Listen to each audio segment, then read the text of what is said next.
Hello,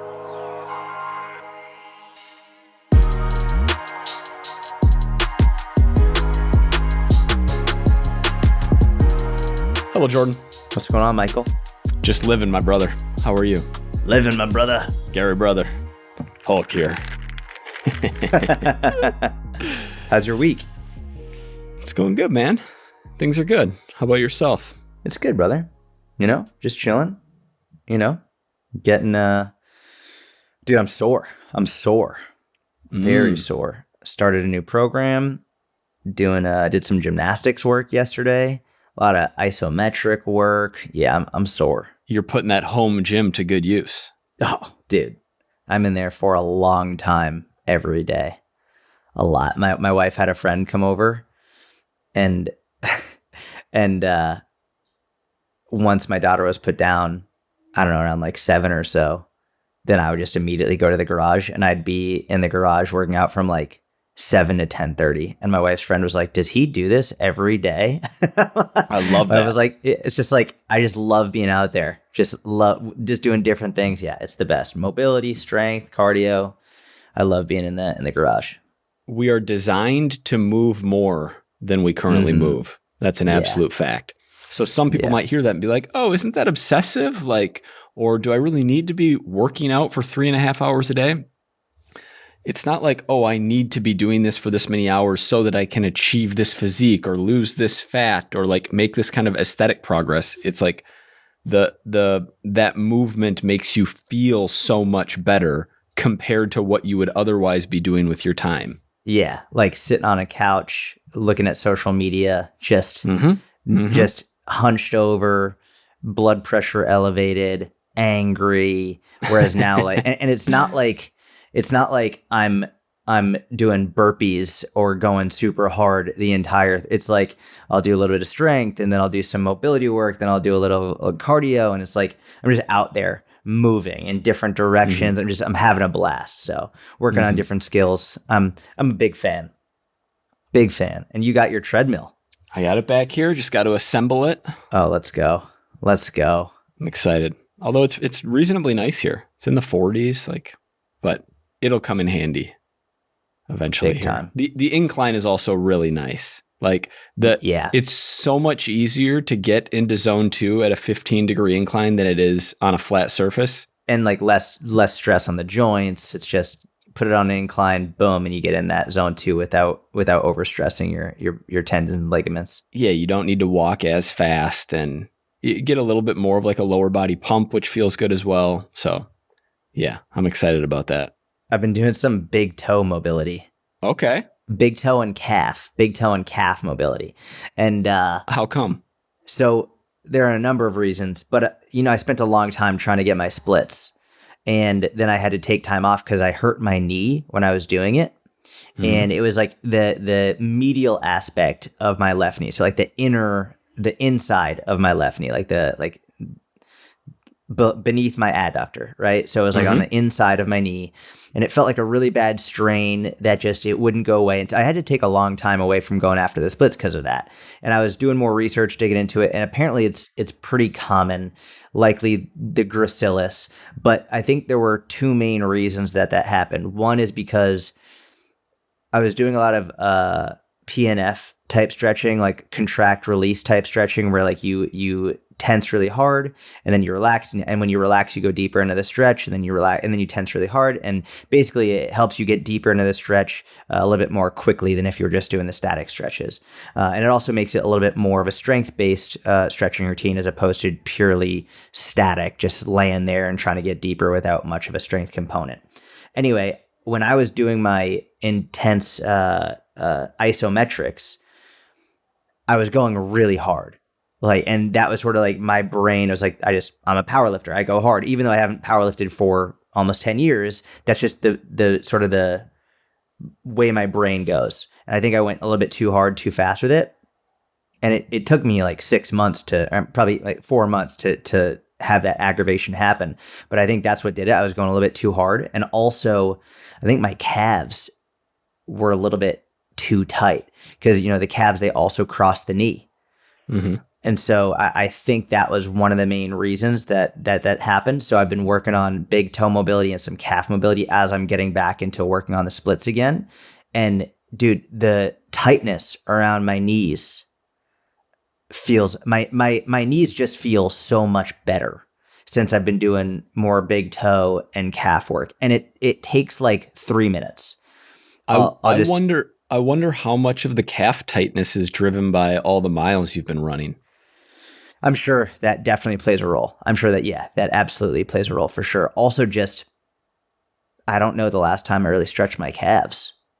I've done a lot of adductor work, a lot of glute work, a lot of hip flexor work over the years. I just haven't done much calf work, little bits here and there. But even just something as simple as, when you're sitting on the ground and let's say your shins are on the ground and your shoelaces are on the ground, like the tops of your feet are on the ground. So you're sitting on your heels.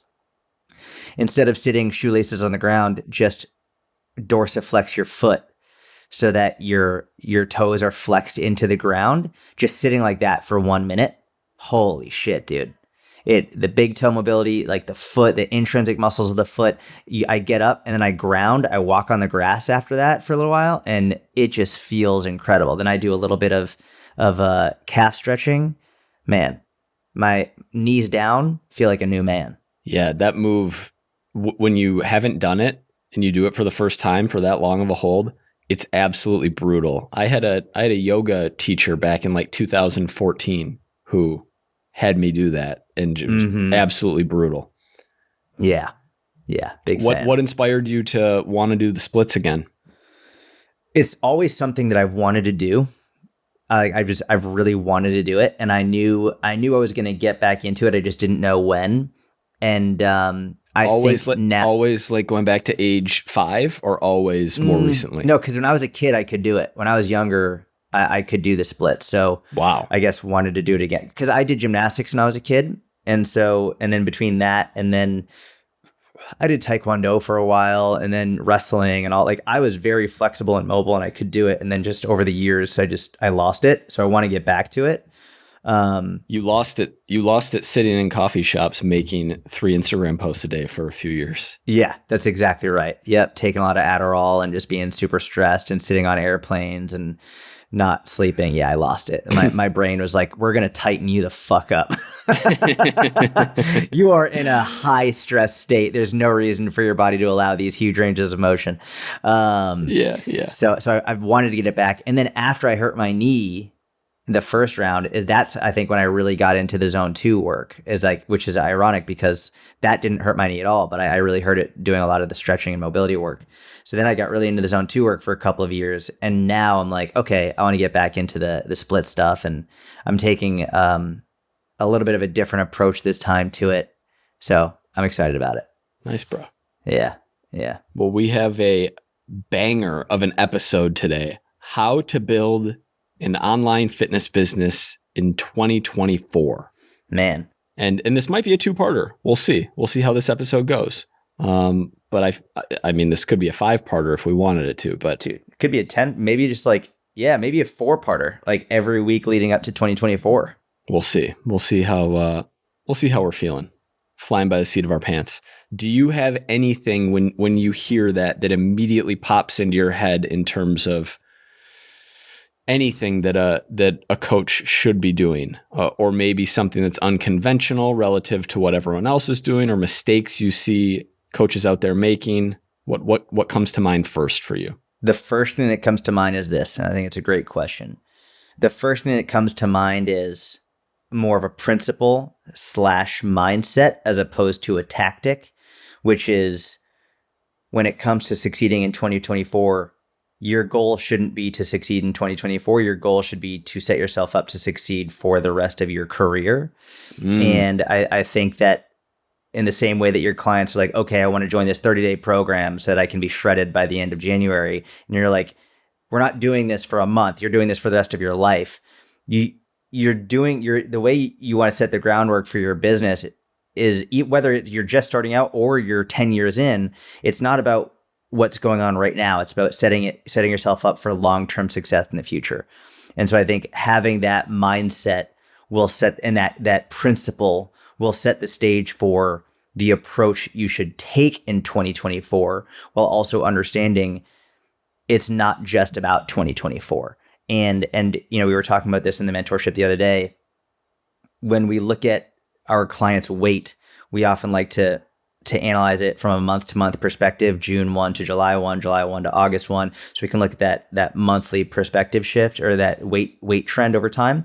With a business, we like to look at it annually, like January of 2023 to January of 2024, February of 2023 to February of 2024, February 2021 to February 2022 to February 2023, February 20. You look at that annual trend over time.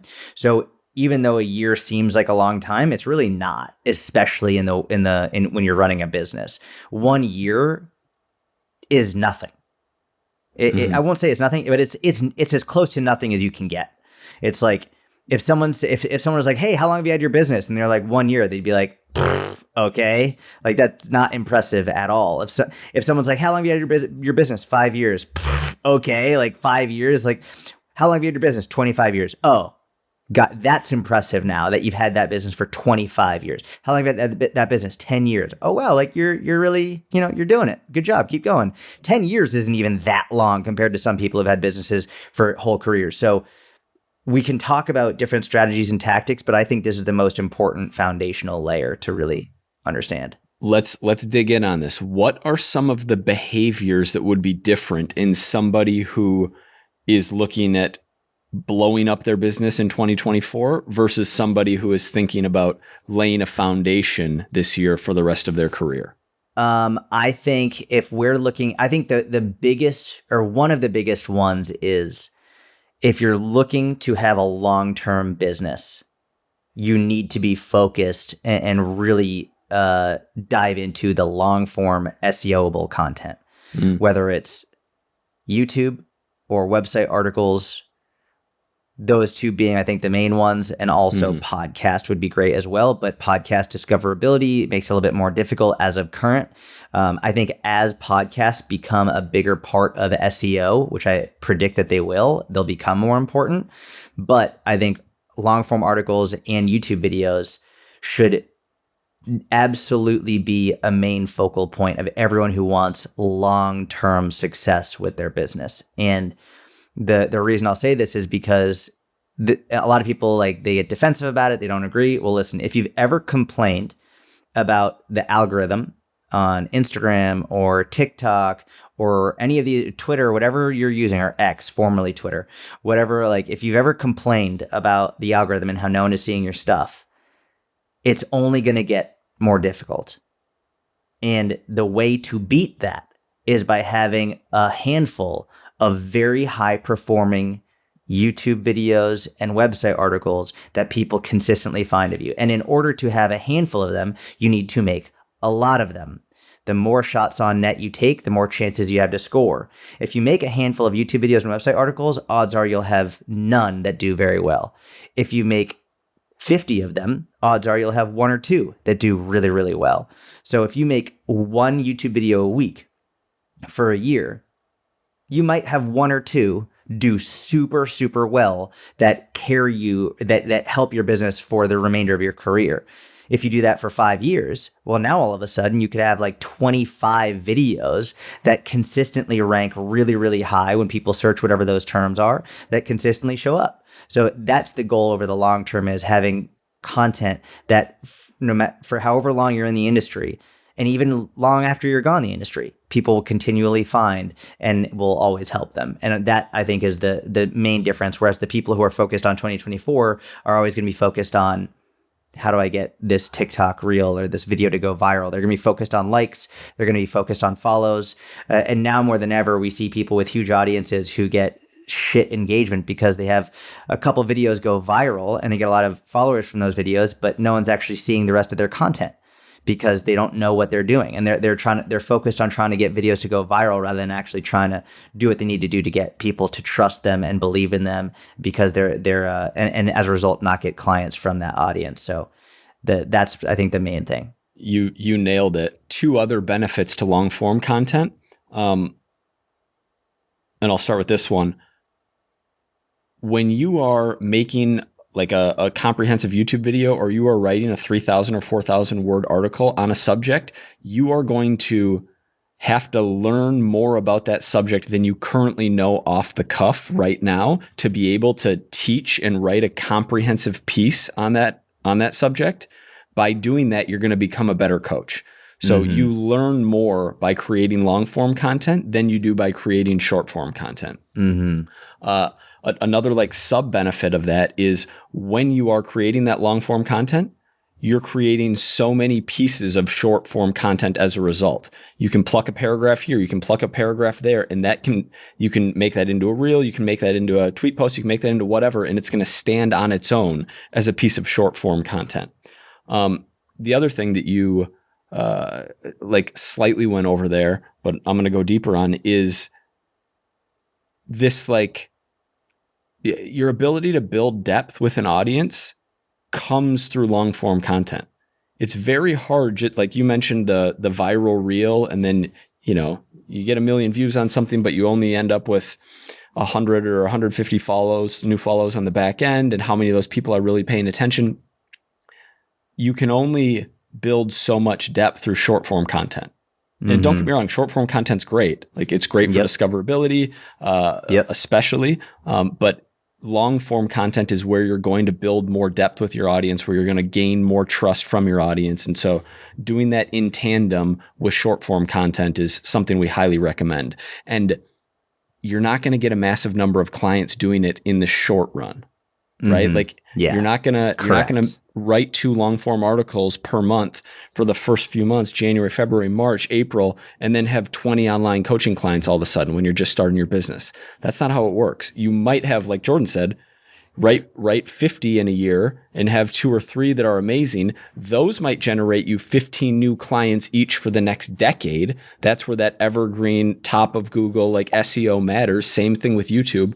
But you're not going to get you're not going to build a $25,000 a month business right away in 2024 as a result of that long form content. But that's not what we're doing. This isn't rapid fat loss. This is sustainable fat loss that we want you to maintain for the long term, to use an analogy. I have a couple analogies I wanted to throw out while you're talking. I was like, oh man, these are going to be fucking sick. Throw them out. All right. Short form content is like a one night stand. Where you have a one night stand, maybe you have a great time. What that is. Cool. Awesome. One night stand. Long form content is like you're actually courting and you're building a relationship with someone that you want to, like, you're getting to know them. You're having deep conversations. Like one night stands, you don't know the person. You might not even know their name, right? Like you might not get their number. You might never see them again. And maybe it like makes a cool story or a fun memory, but like that's that. You could literally stand next to them in a coffee shop a week later and have no clue, right? Whereas long form content, I'm going deep in on this analogy, Mike. I'm not, but long form content is like you're getting like you're building connection. You understand the person, they understand you. There's vulnerability. Like this is a real relationship that you're building. And the cool part is, you could use that sort of one night stand as a way to lead into developing a long-term relationship with that person, right? Where it's like you get that number, then you start hanging out more, and then you become like you could develop a relationship from there. I would look at your short form content as the one night stand that gives you an opportunity to get to know them better. And focusing on the long form content, because when you have for me, I use my short form content as a way to get people to my long form content and my email list. That's where I build the connections. That's where they really get to know me. That's where they learn the most from me. That's where they end up valuing me the most and understand I value them. They don't get that as much from my short form content. So that the short form content could also look at it as like, I'm getting your phone number. Yeah. Long form content is first date. Yeah. I like that. Yep. And the other one that I was thinking of was, and this goes into the long-term strategy of building a business. Wait, before you say it, I just want to clarify. Did you have one night stands where you saw the person a week later at a coffee shop and didn't recognize them? How would I know if I didn't recognize them? I have no idea. Do you think that? Not that I'm aware of, but is that a memory thing? No. I was just like I was making like a sort of, I A was little facetious. embellishing. Okay. I was Cool. embellishing, making more of like a I Van get it. Wilder style, I you like it. know? Yeah. Great Remember those movies, underrated Van movie. Wilder? Oh, for sure. Yeah. Super good. Anyway, the other one is thinking about it from the perspective of, um, imagine you have a client and they tell you, they're like, yeah, I've been doing all these random workouts and all this stuff. And then they start doing your program. And from doing like all these random workouts and like not really getting results, after two comprehensive workouts that you've done for them, or they start your program, and after two of the workouts, so they did Monday, they did Wednesday. Each one is an hour long, very comprehensive. They haven't even finished the week yet. They're not going to get any results from those two workouts. It's two super comprehensive workouts, but they're not going to get results from it. They would get results from it if they did it for a month, 3 months, 6 months, a year. Now all of a sudden, like, oh wow, I'm getting stronger. I'm seeing the difference. That's how you should think about long form content. Short form content is doing these random little workouts that, like, without much progressive overload, without much there's a purpose to them, and you can get results, especially as a newbie. But after a while, it sort of ends, and you're not going to go anywhere. Whereas the long form content that you're going to make, think of it as like, these are, every time you make one piece of long form content, that's one workout. That's one comprehensive workout that you completed.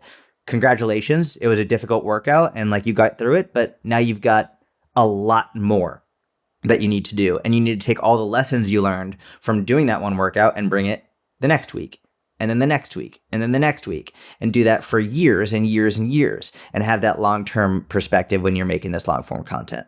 I like it. I like the analogies. You know what's funny is, so we're comparing long form versus short form content, but when we think about the mindsets of lay the foundation in 2024 forever versus maximize dollars in 2024, I think the maximize dollars in 2024 crowd, I think even short form content is too impatient for them, which is why we see this like fire off, 4,000 cold DMs a day and make like 8,000 cold calls a day. And like, it's a numbers game and eventually you'll get money. I think that's even a step below, if we can incorporate that into any of these analogies, a step below short form content in terms of like only going after cash, like only focused on this year, like how much money can I make by the end of the month? Mm-hmm. Look, if you're in a position where you need to maximize dollars by the end of the month, like it's not a good place to be in. If you're not in that position, great. Like that shouldn't be the goal. But because over the long run, by focusing on helping as many people as possible for free and building goodwill, you're going to lay that base to build a successful, very profitable business in the long run, versus doing something that simply benefits you in the short term, and then you're back at ground zero. Dude, I've seen videos of I can't even call them fitness professionals anymore, because they used to be fitness professionals, but then they failed and they couldn't build their business. So then they became like coaches trying to help other coaches build their business, which is just the fucking craziest thing to me. You have these people who are fitness coaches who were trying to build their online business. I know for a fact they were not able to build their online business. And then they switched to building other coaches' businesses, which is just like wild. And anyway, I've seen a lot of them. I shouldn't say a lot. I've seen a handful of them, at least 3 to 5 of them, on social media, whether it's Instagram or YouTube, making videos that are 10 to 15 minutes long, explaining why making long form content is not a good strategy for their business. And it's just wild, because I'm like, you literally made a piece of long form content to explain why long form content is bad. Like, how fucking stupid do you have to be? It's people, man, getting angry just thinking about it. Yeah. And I hate it. I hate that these people who I know spent, I don't know, they tried to build their online business. And then when that didn't work, they're like, you know what? I'm just going to become a business coach. And then they're doing all this stupid shit that they learned in a $2,000 marketing course that makes no sense. I mean, I'm with you. It's basically fraudulent. Like, I don't know. I remember you having to twist my arm to start the mentorship after like multiple years of trying to convince me. Yeah, I'm glad I twisted it. Yeah. Long form content. and on YouTube, actually, I think we beat this. I think we're good here. And I'll go the other way for a second. We talk about this in the mentorship all the time, and we encourage all of the people in the mentorship. So if you're listening to mentorship, we encourage everyone to be doing long form content.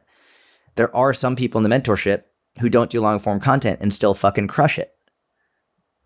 First come to mind is Rachel Schwartz. Like, she absolutely dominates and she crushes it.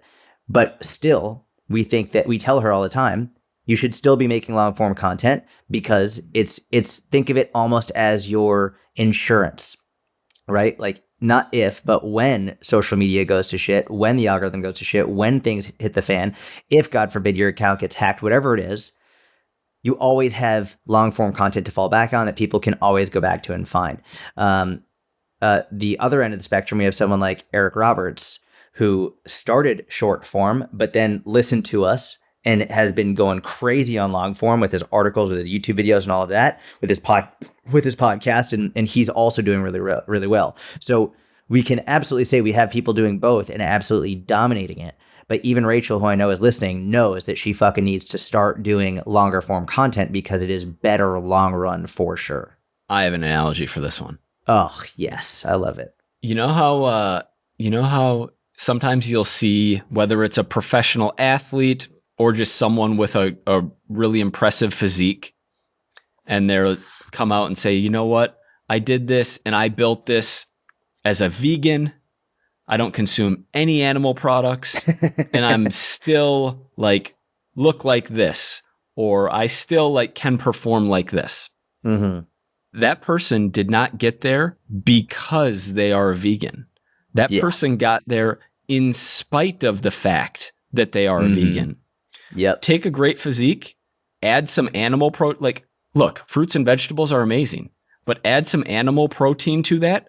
You're going to have more muscle over a number of years. You're going to have a better physique. It's not that you are where you are because you're not making long form content.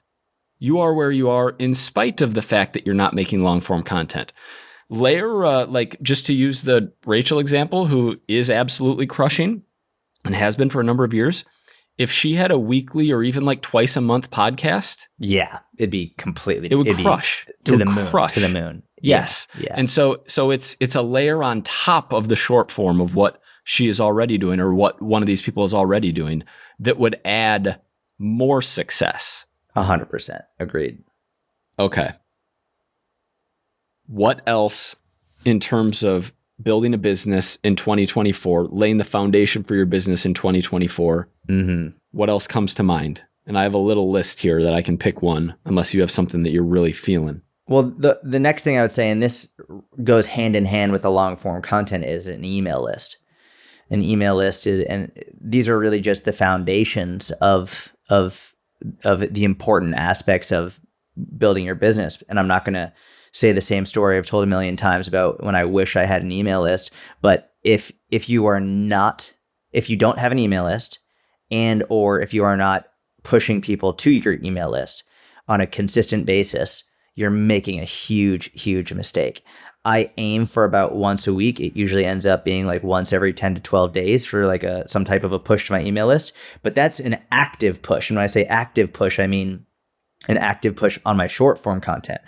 Meanwhile, I publish one YouTube video every week. And in that video, every single time, I have a big push to my email list. And the benefit of that is they're long form SEOable YouTube videos. So that one video that goes out is going to reach people ideally for years and years and years. So even when I'm not pushing that video out and new people are finding it, there's a strong chance they're going to get on my email list anyway. So I do this for 2, 3, 4, 5, 6 years, and all of a sudden I have one video a week every single week that's pushing people to my email list, and I have, let's say, 50 of those hundreds of videos do really, really well. Then I have 50 videos consistently pushing new people onto my email list over and over and over and over again without me ever having to do it actively anymore. Mm-hmm. So it's one of those things where it goes hand in hand with long form content. When you make long form content, one of the major aspects of it should be including a way to get people onto your email list as a major component of the structure of the long form content. And maybe just let's go a little bit on why. So you have maybe someone who comes from the school of thought of, it's 2024. Why do I need a website? Like, everyone is on social media. Why do I need an email list? Maybe they're not subscribed to information-based email lists. Like, I have X number of Instagram followers. I had these TikToks go viral and I got a big following there. Like, why do I need another thing? There are many reasons, and I don't think we'll go into full detail on it. We have a massive course on this in the mentorship if you want to join it.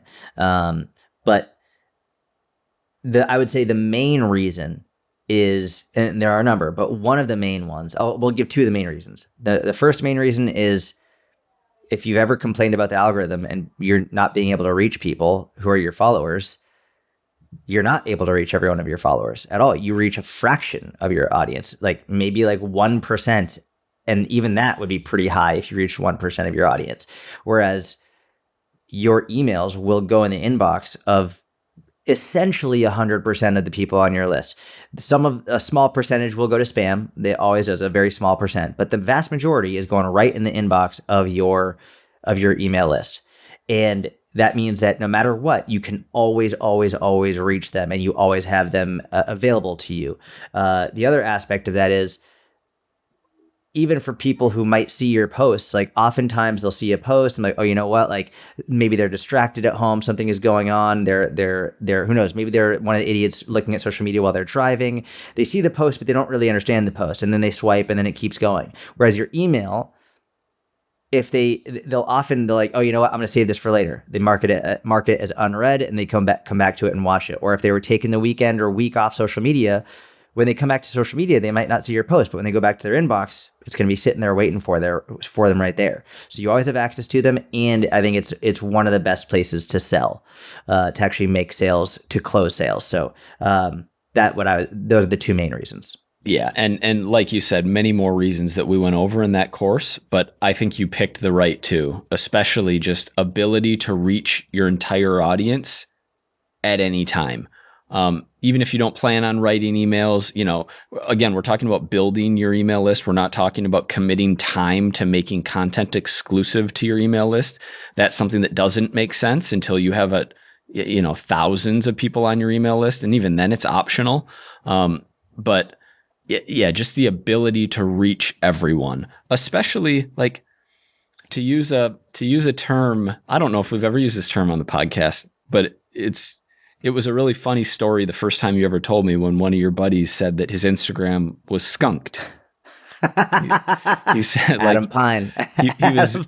he was growing, and then engagement started to go down, and whether or not his was truly skunked at that time is debatable. But Instagram accounts do get skunked. Like, you'll have people who have a year or two of a really solid run, or maybe 3 or 6 months of a solid run, and increase their following massively. But then over a 1, 2, 3 year period, engagement dwindles to the point where, maybe you're reaching less than 1% of your audience with each post, which is real. Like, that's not just a made up number. I'm not exaggerating that number. My engagement has gone down dramatically over the years. I mean, I think everyone's has. It's pretty nuts. Correct. But I mean, where you can reach almost none of your audience. Like, your account is actually skunked. If you had been pushing your email list hard over that time period and even got 10% of your peak audience signed on your email list, then you're reaching 10 to 20x the number of people you can reach now. Yeah, it's such a no-brainer, and it's so easy to maintain once they're on there. You can always say, like, you know what, this account's not working. I'm going to start a new account. Follow me here. And then you can push those people there if you wanted to do something like that. That's the thing, is once you have that attention, you can do anything you want with it, which is it's the most important part. Yes. Yeah. Or launch. I mean, you talked about selling via email as a huge benefit of that mode of content creation. Yeah. So 2024, if you don't already, start an email list. And if you already have one, be consistent about pushing people to sign up for it. Yeah. I think if we were looking at this in like a pyramid, and those watching on YouTube will see my makeshift pyramid. Jordan's making the Illuminati sign. He is. Is this an Illuminati sign? Yeah, I think so. I'm pretty sure. I don't even know what Illuminati really means, to be honest. I see people say it in YouTube comments, and I don't even get it. I would say what you're saying right now if I was affiliated with the Illuminati. So that's I would say what you were saying right now if I was affiliated with the Illuminati. You're gaslighting. The people How watching. I would love a poll right now because I would crush you like 93-7 in terms of if they had to guess who was affiliated with the Illuminati. I don't even know what that is. Yep. That's 94-6 after that sentence. All right. Mike You're gonna fake Google? Is the 95. Ultimate. Illuminati. I don't even know how to spell it, apparently. Illuminati is a name given to several groups, both real and fictitious. Historically, the name refers to the Bavarian Illuminati, an enlightened era secret society founded on May 1st, 1776 in Bavaria, today a part of Germany. What is it? The society's stated goals were to oppose superstition, obscurantism, religious influence over public life, and abuse the state of power. I hope this doesn't downgrade our YouTube. I'm really not sure what they're about these days, but what they're. Oh, anyway, back to the pyramid. Mm-hmm. This would be like the base of the pyramid, right? The base would be long form content, as well as getting your email list. That would be like the strong foundation of this pyramid that we're building, along with the mindset, which would run the span of the entire pyramid if we're going to use the same pyramid that we used in our book. I would say of the business pyramid, right? Because then we could even have like a coaching pyramid where you'd have like, psychology, you would have knowledge of physiology, anatomy, just like being a great coach is at the bottom of any pyramid, as well as, the core bottom of the pyramid business aspects. Yeah. So should we do that in part 2? Should we go up the pyramid in part 2? Dude, let's throw back to the 2020 How to Become a Personal Trainer podcast and make I like that. A giant Jordan Illuminati business coaching pyramid. I'm going to have to brush up on the Illuminati, but yeah, I'm in. I think You'll pyramid have to teach me more about it. Okay, I'll teach you. You'll have to let me into the local chapter. Hey, if you come visit, I'll show you. I'll introduce you to everyone. I'll vlog it. Okay, cool. You wanna stop here? Yeah, we'll stop here. I have another podcast, and then my mom's in town, and she's just stoked to hang with my daughter. So that's awesome. We'll stop here. We'll do another one next week. We will go further up the pyramid. These are important. And what we'll do is, as we go further up the pyramid, I don't know how many episodes it's going to take to finish it, but we will get into more tactics. We will get into more specific, like the rapid fat loss of business, right? The fun stuff that people want to know about. Do hashtags matter anymore? No, they don't. Not really. We can talk about that. We can talk about different posting strategies, and we can talk about AI, and we can talk about all that stuff that most people get really, really interested in, but understanding that these are the important foundations. This is the not fun, not sexy stuff that makes a big difference. We can talk about the different video editing type things or different posting strategies that really work. But again, this episode is the most important, and I know for a fact that this episode what we discussed, very few will, maybe 2% of the people who listen will actually take action on it. But those 2% of people make the most gains over the long term with their business. So thank you for listening. We appreciate you. We love you. Please leave a 5-star review if you enjoyed the episode, and have a good one. We'll talk to you soon. See you next week.